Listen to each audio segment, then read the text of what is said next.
कैसे हो आप सब। उम्मीद है सब अच्छे होंगे। आप सभी को प्यार भरा नमस्कार। स्वागत है आपका अपने YouTube चैनल पॉइंट एजुकेटर में। और काफी सारे बच्चों की रिक्वेस्ट को देखते हुए मैंने हिंदी ग्रामर की ये वीडियो बनाई है और उन्हीं टॉपिक्स को उठाया है जो मोस्ट इम्पोर्टेंट हैं।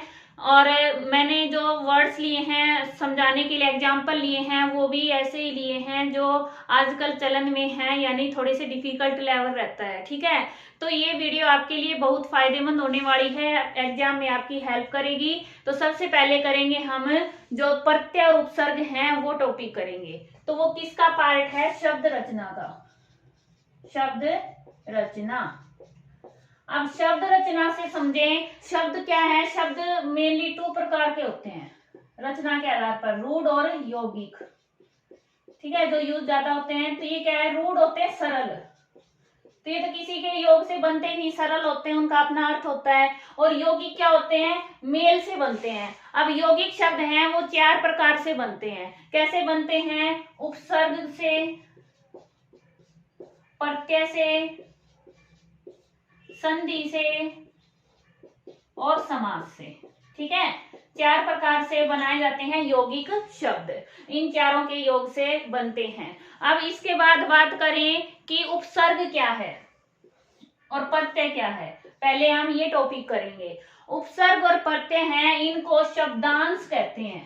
क्या कहते हैं? शब्दांश। यानी ये पूरे शब्द नहीं है, उनका एक अंश है, टुकड़ा है।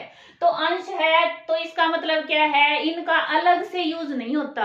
ये अलग कोई किसी अलग से अर्थ उसमें यूज नहीं होते। किसी शब्द के आगे जुड़कर या पीछे जुड़कर उसका अर्थ चेंज कर देते हैं, परिवर्तन कर देते हैं। तो वो होते हैं हमारे उपसर्ग और प्रत्यय। ठीक है, ये क्या है? शब्दांश हैं जो किसी शब्द के आगे और या पीछे जुड़ के शब्द का अर्थ परिवर्तन कर देते हैं, वो होते हैं हमारे शब्दांश। उपसर्ग और प्रत्यय। अब उपसर्ग होता है उपसर्ग, यानी जो पहले जुड़ता है। ठीक है, शब्द के जो सामने जुड़ता है वो होता है उपसर्ग। स्टार्टिंग में जुड़ता है, उसका अर्थ परिवर्तन कर देता है। और जो पीछे जुड़ता है वो होता है प्रत्यय। याद रहेगा, आगे होता है उपसर्ग, पीछे होता है प्रत्यय। ठीक है, ये सबको पता है। अब आगे बात करें कि आजकल जैसे उपसर्ग है ना, उपसर्ग के टॉपिक को करेंगे। उपसर्ग में 4 भाषाओं के उपसर्ग माने जाते हैं जिनसे शब्द निर्माण किया जाता है। सबसे पहला होता है हमारा संस्कृत से। संस्कृत के उपसर्ग यूज होते हैं। फिर होते हैं उर्दू के, फारसी के और अंग्रेजी के। 4 भाषाओं के उपसर्ग यूज होते हैं वाक्य इसमें, शब्द रचना में। ठीक है, यौगिक शब्द बनाने के लिए। अब इसमें पहले सिंपल आते थे। कैसे? मान लो ये आ गया निर्जन, ये आ गया, तो इसमें निर प्लस जन पता चल जाता, निर है वो उपसर्ग है। ऐसे ही मान लो और है कोई भी नास्तिक है, नास्तिक, नास्तिक, इसका संधि विच्छेद करें तो क्या हो जाएगा? न प्लस आस्तिक। तो न है वो क्या हो गया? उपसर्ग हो गया। इनके आगे जुड़ के ये क्या कर रहे हैं? अर्थ को परिवर्तन कर रहे हैं, इसलिए ये क्या है? उपसर्ग है। लेकिन अब लेवल बढ़ गया है। अब 2 उपसर्ग होते हैं ना जो यूज, एक शब्द में 2 उपसर्ग लगे हों, वो शब्द ज्यादा पूछे जाते हैं। तो कुछ एग्जाम्पल मैं आपको वो करवाऊंगी जो बार बार आ रहे हैं एग्जाम में। एग्जाम्पल है इसमें प्रत्युपकार। प्रत्युपकार में कौन कौन से हैं? प्रति प्लस, प्रति यहां से हो गया, फिर ये यू उप प्लस कार, प्रति प्लस उप प्लस कार। फिर है प्रत्याहार, प्रति प्लस आ प्लस हार, प्रत्याहार। व्याकरण में वी प्लस आ प्लस करण, व्याकरण। और समालोचन में सम प्लस आ प्लस लोचन। ठीक है, इसमें पर्यावरण में परि प्लस आ प्लस वर्ण। और दुर्व्यवहार में हो दुर प्लस, अब ये व्यवहार, व्यवहार का अलग करें तो क्या होगा? वी दूर, वी, आओ प्लस हार। ठीक है, अकेला व्यवहार आ जाए तो वी प्लस आओ प्लस हार व्यवहार, और दूर व्यवहार का आगे दूर लग गया तो इसमें 3 उपसर्ग लगे हुए हैं। याद रहेगा आपको, व्युत्पत्ति में वी प्लस उद प्लस पत्ती, व्युत्पत्ति। फिर है वी, कई जगह उद आ जाता है, कई बार उत भी लिख देते हैं इसको। ठीक है, वी प्लस आ प्लस अधि, और ये क्या हो जाएगा, वी प्लस आ प्लस पादित। इस तरह से आपको मूल शब्द ढूंढना है। इसमें मूल जो शब्द है जैसे लोचन है, करण है, हार है, कार है, तो इनके आगे हमें उपसर्ग देखने हैं, 1 है, 2 है या 3 है, क्योंकि 3 उपसर्ग तक का मैंने आपको एग्जाम्पल बता दिया है। इस तरह से वर्ड आते हैं आजकल। अब शब्द लिखे हैं मैंने कि प्रत्यय कैसे छांटने होते हैं, इसमें भी सेम वही है, प्रत्यय पीछे लगता है। तो अब ये गायक, गायक में कौन सा प्रत्यय है, अक प्रत्यय है। ठीक है, कैसे होगा, गई प्लस अक, तो अक प्रत्यय लगा है इसमें। इसमें जुठला में ला प्रत्यय, जूठ प्लस ला। फिर है पंचायत में आयत, पंच प्लस आयत। ममेरा में एरा। ठीक है, पशुत्व में तौ, और लिखाऊ में आऊ, और धूमिल में इल, इल प्रत्यय। तैराक में आक प्रत्यय, और मरियल में ईयल प्रत्यय। इस तरह से प्रत्यय हैं वो पीछे लगते हैं। ठीक है, और जैसे होते हैं बुलक्कड़ तो अक्कड़। ठीक है, अक्कड़ प्रत्यय, भूल प्लस अक्कड़, बुलक्कड़। और भी कई एग्जाम्पल होते हैं, लेकिन आजकल एक और टाइप के शब्द आने लगे हैं जिसमें उपसर्ग भी हो और प्रत्यय भी हो। तो उस प्रकार के शब्द हैं वो कौन कौन से होते हैं, कुछ शब्द मैंने छाटे हैं, देखना आप। अब ये कुछ शब्द हैं जिसमें उपसर्ग भी है और प्रत्यय भी है। कैसे, देखो, अभी, अभी तो इसमें उपसर्ग हो गया, प्लस मान प्लस ई, अभिमानी। और बद प्लस चलन, बद प्लस चलन प्लस ई, बदचलनी। अप प्लस मान प्लस इत, अपमानित। परी प्लस पूर्ण प्लस ता, और ये दुस प्लस साहस प्लस ई, और नी, निर प्लस दया प्लस ई।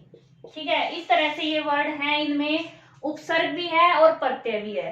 तो इस टाइप के वर्ड्स भी बहुत पूछे जा रहे हैं, शब्द हैं इस टाइप के ही आजकल पेपर में आते हैं। अब एक है ना, प्रत्यय में एक अलग प्रकार के शब्द भी आते हैं, वो करवाती हूं मैं। ये हैं प्रत्यय के पार्ट होते हैं 3। तो तदित प्रत्यय है उसका एक भाग, तदित प्रत्यय का भी एक भाग क्या है, अपत्यवाचक। अपत्यवाचक ऐसे प्रत्यय होते हैं जो किसी मूल शब्द के साथ जुड़कर उसका रूप परिवर्तन कर देते हैं और वो फिर संतान सूचक बन जाते हैं। यानी जैसे पांडु है, उसमें ये प्रत्यय मिल गया, पांडव बन गया। ठीक है, तो पांडव कौन है, पांडु के बेटे, तो पांडव बन गया। मनु का मानव बन गया, कुंती का कौंतेय बन गया, चणक का चाणक्य बन गया। चणक प्लस ये क्या बन जाता है, चाणक्य। ठीक है, यदु का यादव, और इसका सौमित्र, और ये कौंतेय। कुछ शब्द हैं, इनको ध्यान रख लेना, ये याद रख लेना कि इनमें प्रत्यय जुड़ा हुआ है। ठीक है, इनमें प्रत्यय जुड़ा हुआ है। अब है मानव, और ये पांडव, ये है। और इसके साथ ही जैसे और भी शब्द हैं, दीति से दैत्य।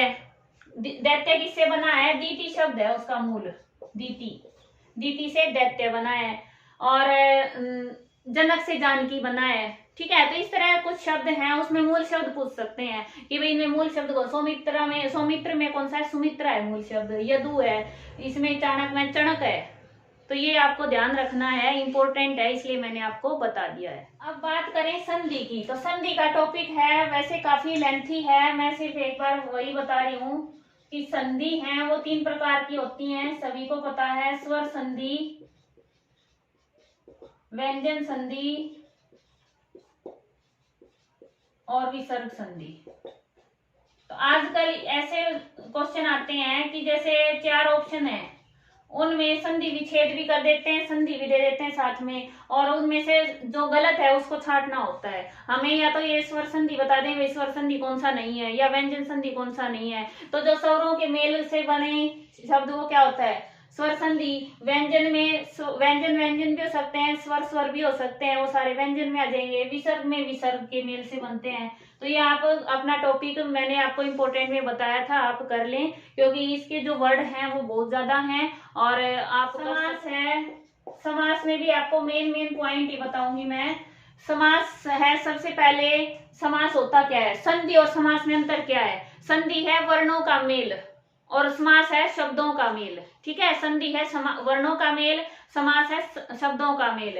अब समास में सबसे पहला आता है अव्ययीभाव। अब एक क्वेश्चन दिमाग में आ गया, एक पेपर में पूछा गया था, ऑप्शन थे कि समास हैं वो प्रधानता के आधार पर, पद प्रधानता के आधार पर कितने प्रकार के होते हैं। कितने प्रकार के होते हैं, 4 प्रकार के होते हैं, 4 प्रकार होते हैं इसके। ठीक है, कौन कौन से, अव्ययीभाव, तत्पुरुष,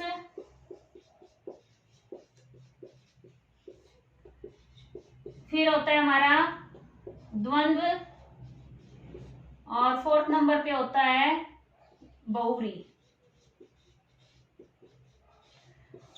ये होते हैं कर्म प्रधान, यानी जो पद प्रधान होते हैं ना, कि पहला पद प्रधान है या बाद वाला उत्तर पद प्रधान है, कौन सा प्रधान है उस हिसाब से। तो अव्ययीभाव में पहला पद प्रधान होता है, ठीक है, और इसमें उत्तर पद प्रधान होता है, बाद वाला इसमें दोनों पद प्रधान होते हैं। बहुव्रीहि में कोई अन्य पद प्रधान होता है, किसी अन्य के लिए बताई जाती है विशेषता।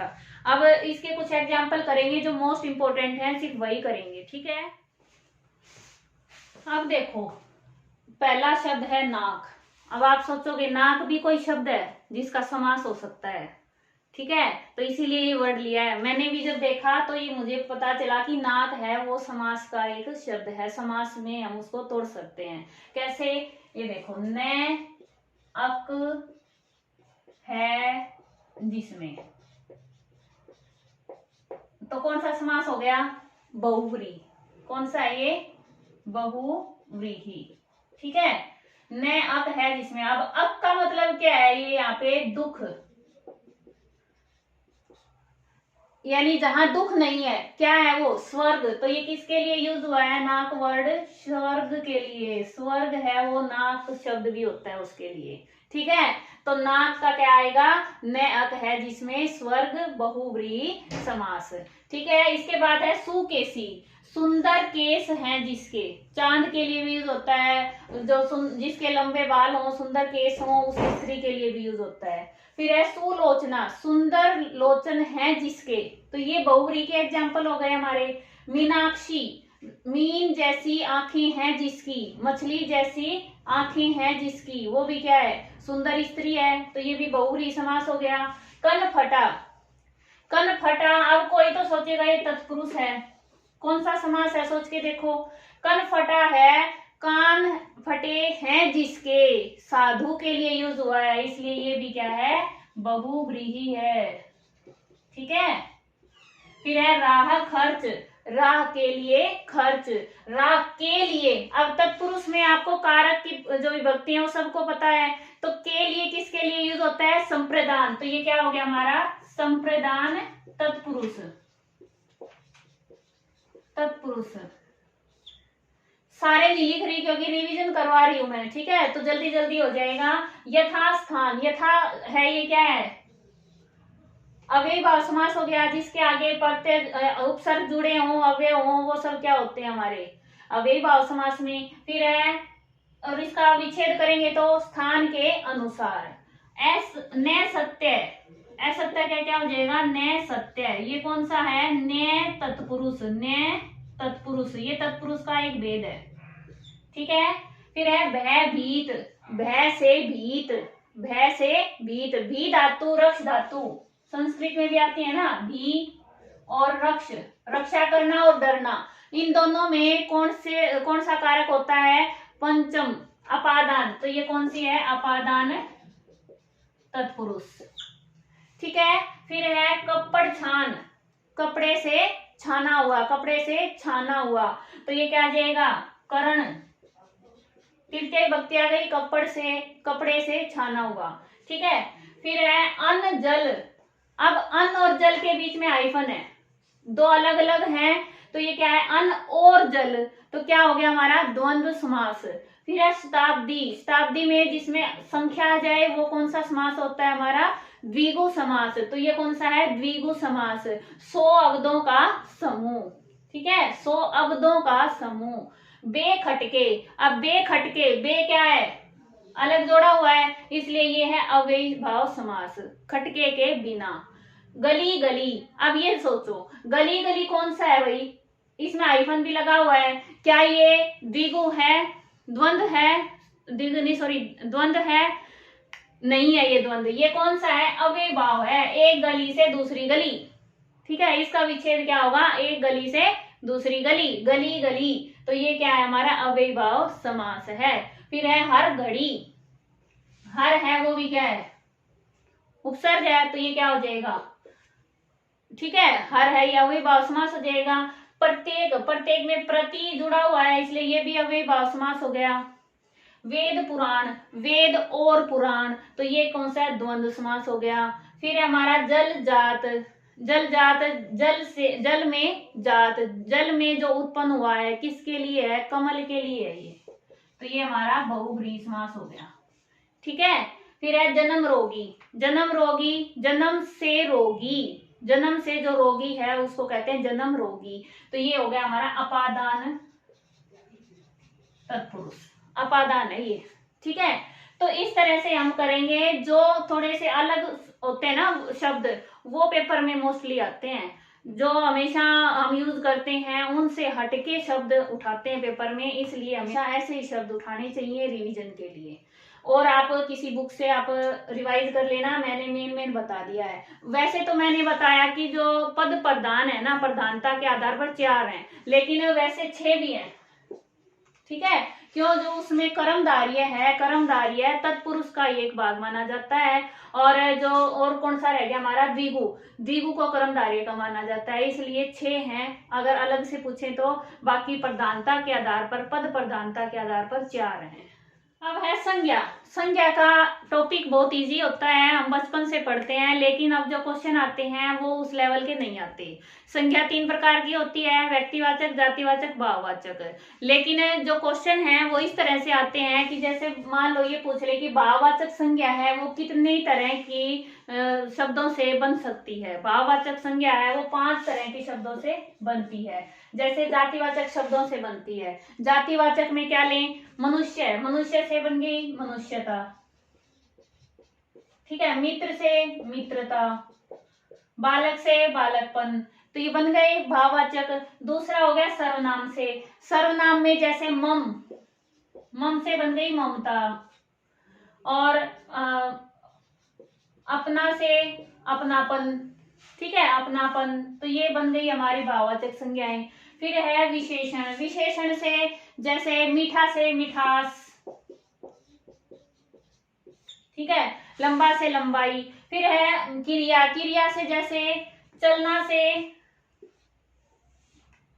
चाल, और पढ़ाई से, पढ़ना से पढ़ाई, बन गई भाववाचक संज्ञा।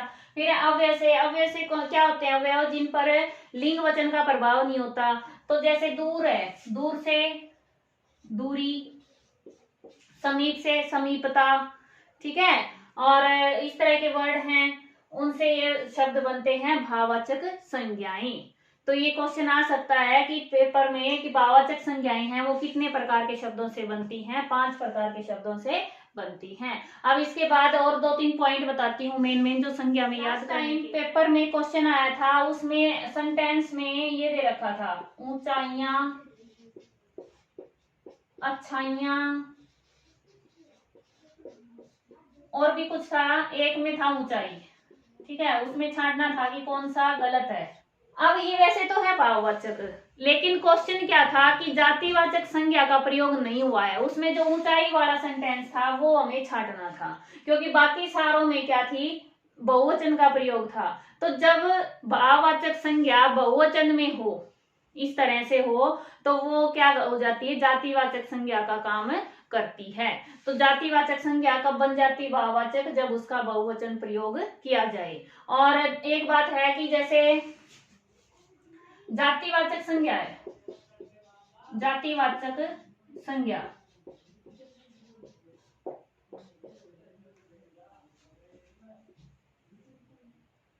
गांधी, गांधी, नेहरू, अब है तो ये जातिवाचक, क्योंकि इस जिनके नाम के आगे गांधी लगता है, सरनेम गांधी है, वो सारे इसमें आ गए। लेकिन ये मेन व्यक्तिवाचक के रूप में यूज होते हैं कब, ये महात्मा गांधी के लिए, ये जवाहरलाल नेहरू के लिए। जहां भी ये लिखा मिले कि गांधी जी ऐसे थे, तो हमें पता चल जाता है महात्मा गांधी की बात हो रही है। तो इन तरह के शब्दों में जातिवाचक संज्ञा है वो व्यक्तिवाचक के रूप में यूज होती है।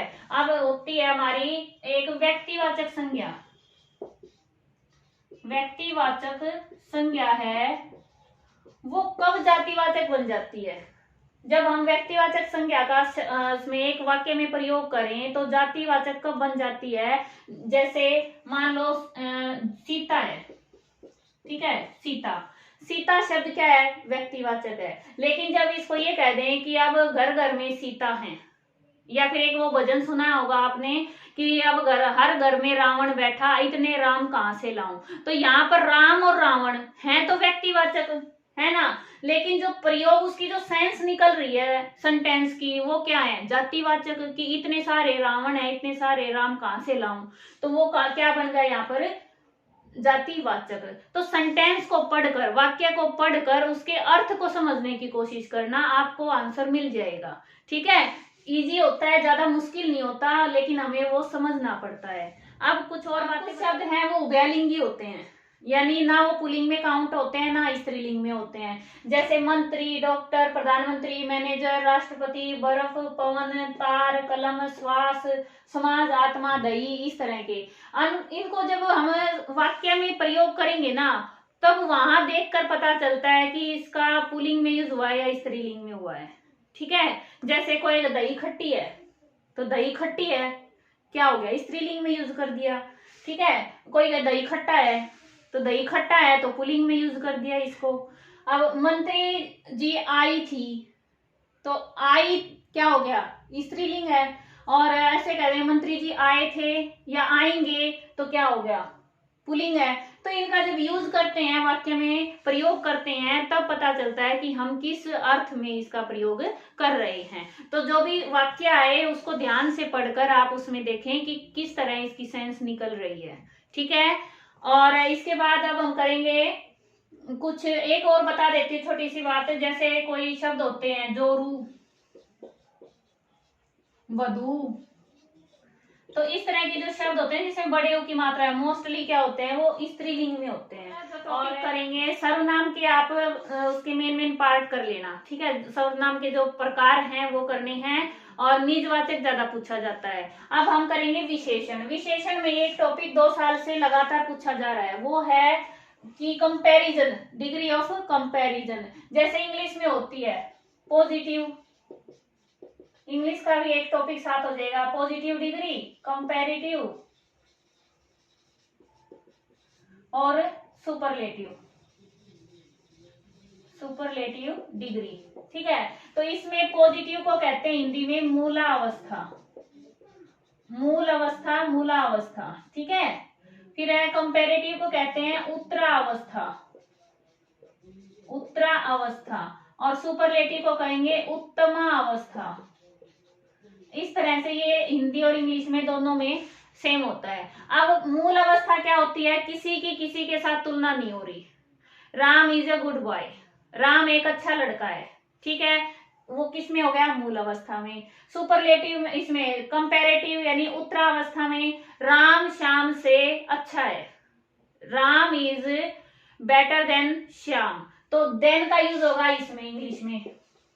ठीक है, तुलना के लिए दो के बीच देन का यूज होता है। तो जहां पे देन मिल जाए और उसके आगे ब्लैंक मिल जाए तो क्या करेंगे हम, कंपैरेटिव डिग्री लगा देंगे, सेकंड लगा देंगे। ठीक है, इसमें उत्तरावस्था पता चल जाएगी, सेंटेंस आएगा कि भाई कौन सी अवस्था है, तो राम श्याम से अच्छा है। ठीक है, तो क्या आ जाएगा, उत्तरावस्था। दो के बीच में तुलना होगी, चाहे वो अच्छी उसमें बताएं चाहे बुरे में बताएं, सेंस कोई भी निकले, लेकिन दो के बीच में तुलना होगी, कंपैरिजन होगा। फिर है उत्तमा अवस्था। उत्तमा अवस्था सुपर यानी सबसे ऊपर। ठीक है, मैं ऐसे याद कराती हूँ, सुपरलेटिव यानी सबसे ऊपर। तो द इंग्लिश में होता है द, इसकी पहचान कि ब्लैंक से पहले या आ जाए बाद में, राम इज द बेस्ट। ठीक है, Ram is the best, Ram सबसे अच्छा है। तो राम सबसे अच्छा है, सबके मुकाबले वो सबसे ऊपर है। ठीक है, ऊपर है तो क्या है, वो उत्तम है। ठीक है, कहते हैं ना अति उत्तम, तो अति उत्तम क्या है, सबसे ऊपर है। तो उत्तमा अवस्था। समझ आया, ये इजी सा कंसेप्ट है, पेपर में बहुत बार पूछा जा रहा है, 2 साल से तो लगातार क्वेश्चन आ रहा है इसका। ठीक है, टीजीटी पर भी आया है, पीजीटी पर भी आया है। आगे देखो, अब नेक्स्ट टॉपिक करेंगे काल यानी समय। 3 काल होते हैं, वर्तमान, भूतकाल और भविष्य काल। सबको पता है इतना, लेकिन आजकल जो क्वेश्चन आते हैं वो उनके उपभेद होते हैं, उनसे आता है। तो भूतकाल है, वर्तमान काल है और भविष्य काल है। भविष्य काल, भविष्य भी लिख देते हैं, भविष्य काल भी लिख देते हैं। भूतकाल के 6 उपभेद हैं। कितने हैं, 6। वर्तमान के 3, भविष्य के 3। कौन कौन से हैं भूतकाल के, देखो, सामान्य भूत, सामान्य भूत। दूसरा आसन भूत, आसन भूत। तीसरा पूर्ण भूत। फिर है अपूर्ण भूत। फिर है संदिग्ध भूत।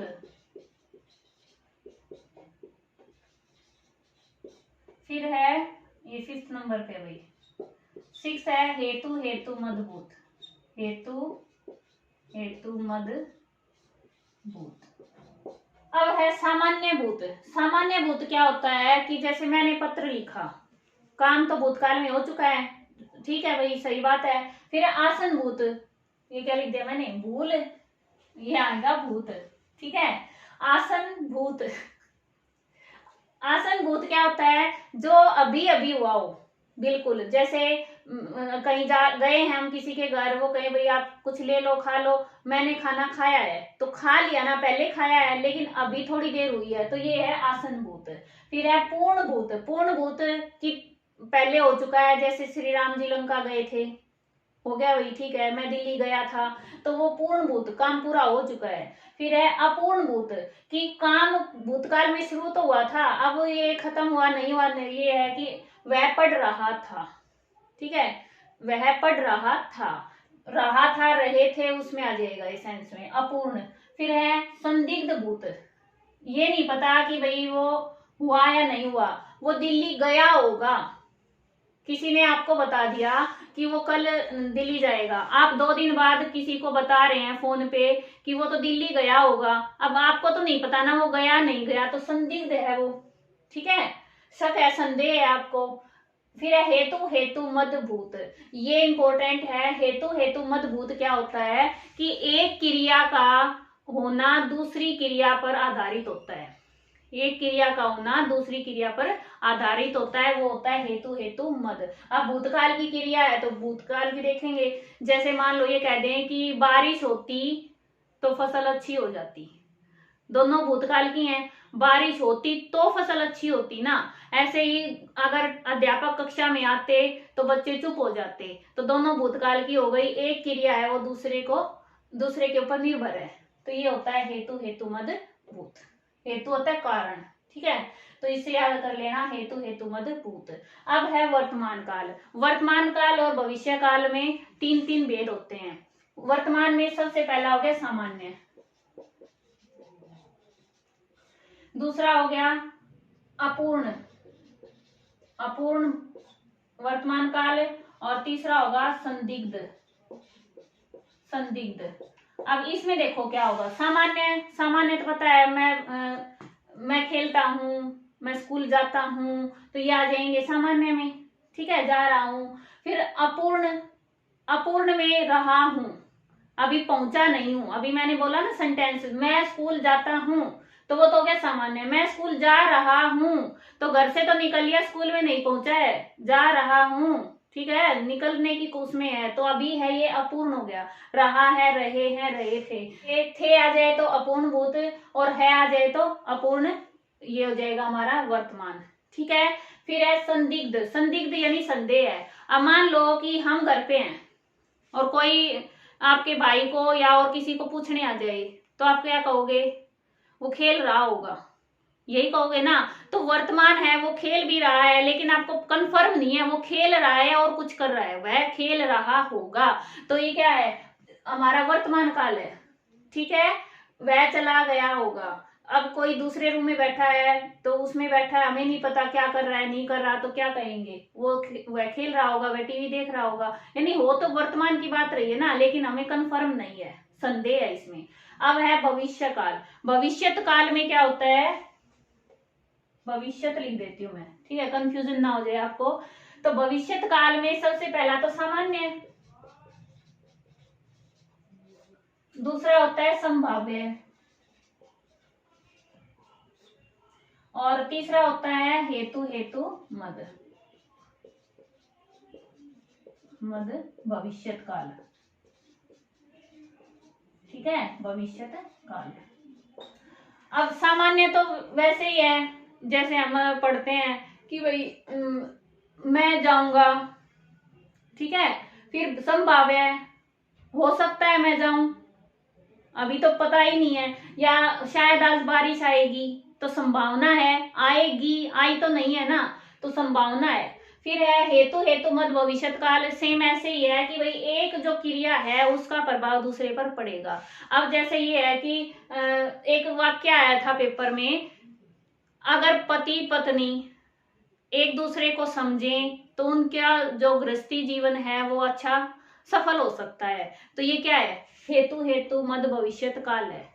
अभी हमें नहीं पता होगा नहीं होगा, अगर वो समझेंगे तो हो जाएगा। तो ये हेतु, हेतु मद भविष्यत काल है।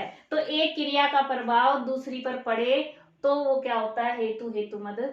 ये अलग है, इसलिए इंपॉर्टेंट, बार बार बता रही हूँ, इसको आप कर लेना। ठीक है, अब करेंगे हम अगला टॉपिक है वाक्य। वाक्य की बस छोटी सी बात बता देती हूँ, रिवाइज हो जाएगा आपका। पहला होता है सरल वाक्य। सरल वाक्य सबको पता है, एक ही वाक्य होता है। ठीक है, पूर्ण विराम होता है उसमें लास्ट में। फिर दूसरा होता है हमारा मिश्रित।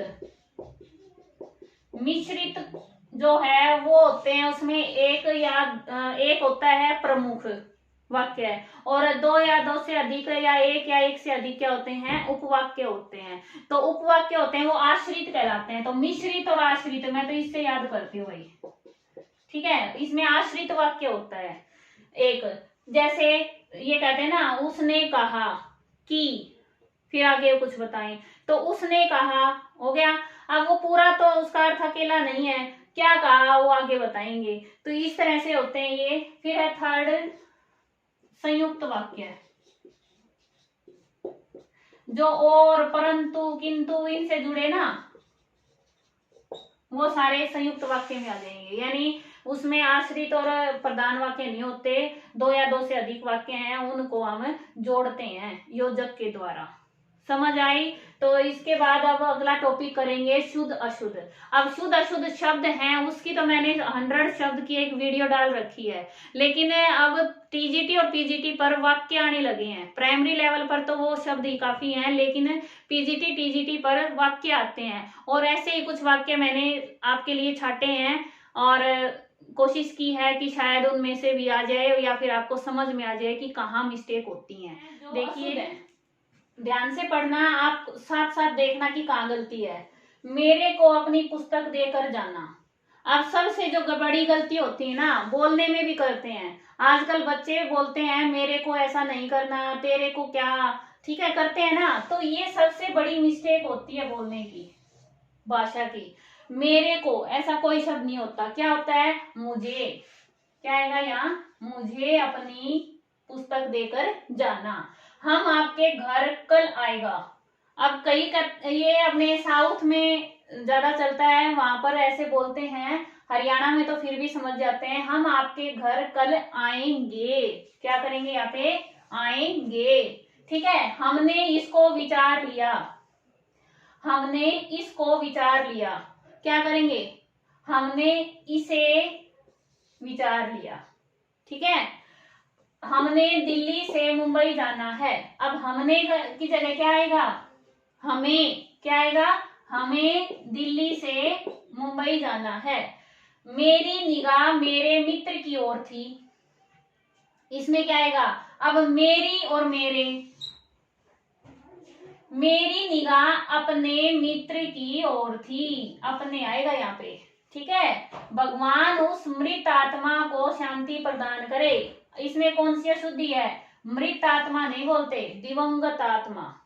ठीक है, फिर है आज वहां राम ने जाना है।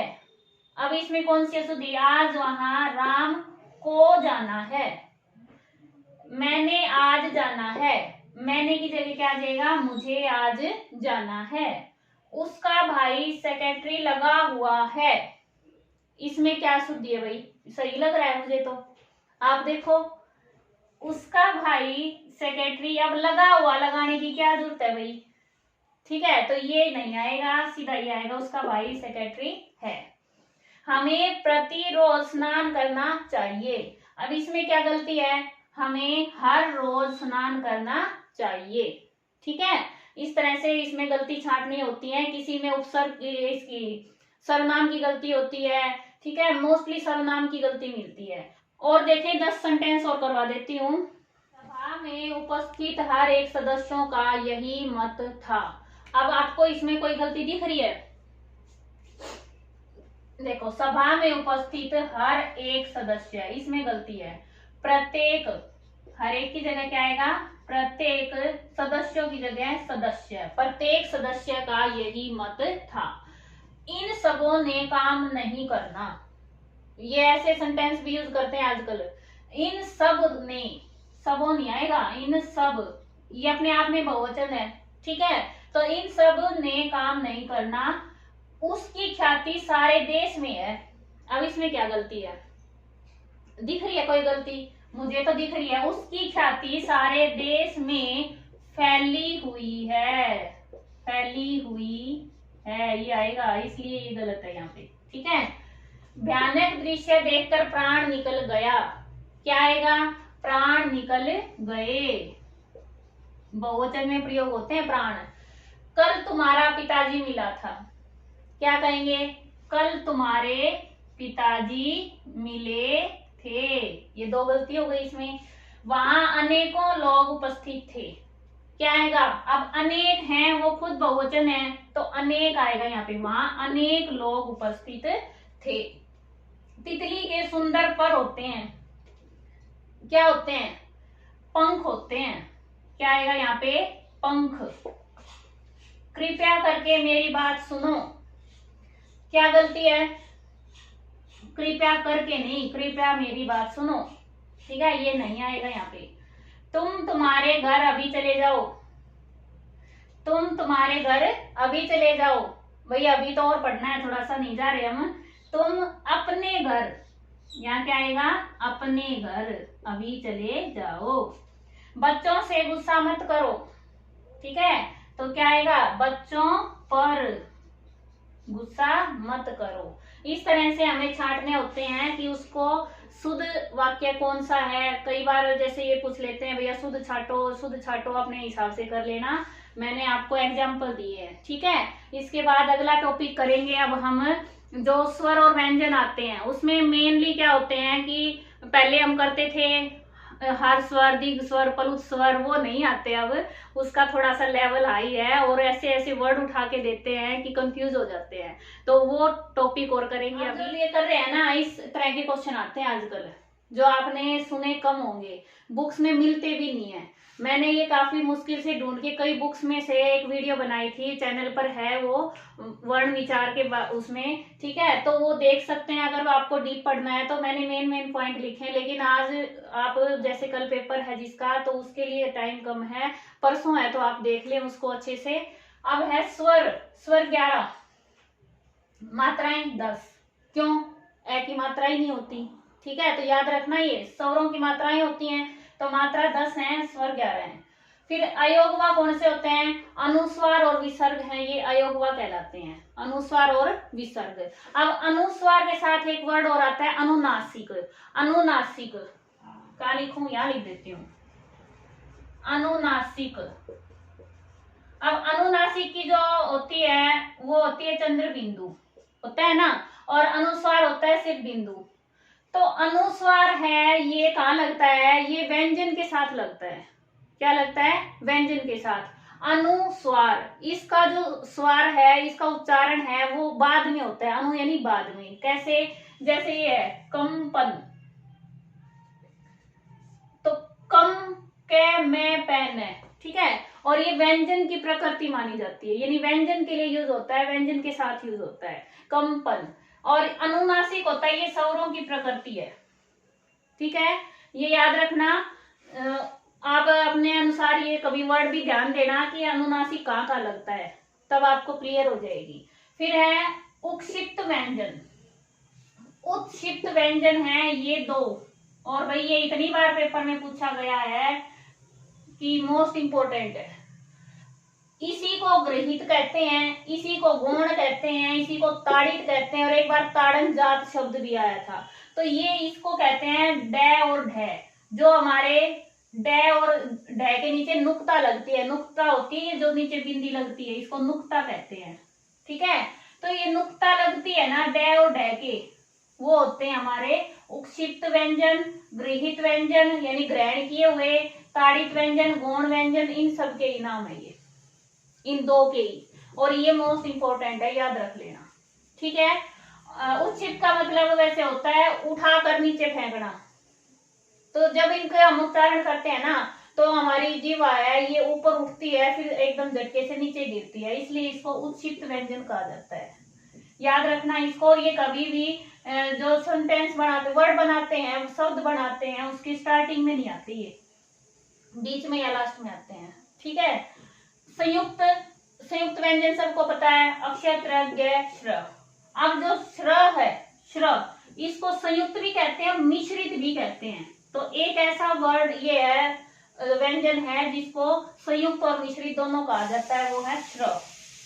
समझ आया? फिर आगत स्वर। आगत स्वर जैसे डॉक्टर है, जो इंग्लिश के वर्ड है ना उनमें यूज करते हैं ओ की, इसमें सिर्फ ये चंद्र बना होता है, बिंदु नहीं लगी होती, तो ये आगत स्वर माना गया है, ठीक है। फिर है आगत व्यंजन। 2 आगत व्यंजन है जो दूसरी भाषाओं से आकर शामिल हो गए ना, उनको आगत कहते हैं। तो 2 व्यंजन हैं, जय और फै। जय के नीचे नुक्ता है, फै के नीचे नुक्ता है, ये फारसी भाषा से आते हैं, ठीक है, फारसी और उर्दू से जैसे शामिल हो जाते हैं, उनके नीचे नुक्ता लगती है। अब है अर्ध स्वर। अर्ध स्वर यानी उनकी जो साउंड है वो स्वर जैसी है वो व्यंजन, लेकिन वो स्वर जैसी है, जैसे बोल के देखना य व, तो ये क्या है? अर्ध स्वर, ठीक है। फिर है लुंठित। लुंठित है रे, और मैंने इसको याद करने बताया था कि लुंठित लाठी, लट से याद कर लो, क्या था? गोल गोल होता है। तो जब हम रे का उच्चारण करते हैं तो हमारी जीभ है वो घूमती है, गोल बन जाती है र, तो ये क्या है? लुंठित है, ठीक है। फिर है पार्श्विक। पार्श्विक है लय। पार्श्व गायिका, पार्श्व क्या होते हैं? बैकग्राउंड सिंगर होते हैं, सुने आपने कि वो पीछे से गाते हैं। तो लय है वो इसी तरह का एक व्यंजन है। कैसे?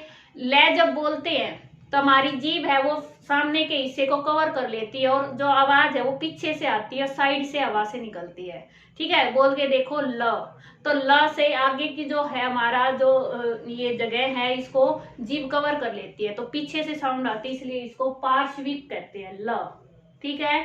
फिर है, और मैंने उच्चारण स्थान की वीडियो भी बना रखी है, बिल्कुल डिटेल से समझा रखा है, ठीक है। अगर आपको उसमें भी कंफ्यूजन रहता है तो मैंने पार्ट्स के अकॉर्डिंग उसको समझा रखा है, आप समझ सकते हैं। वर्त्स्य।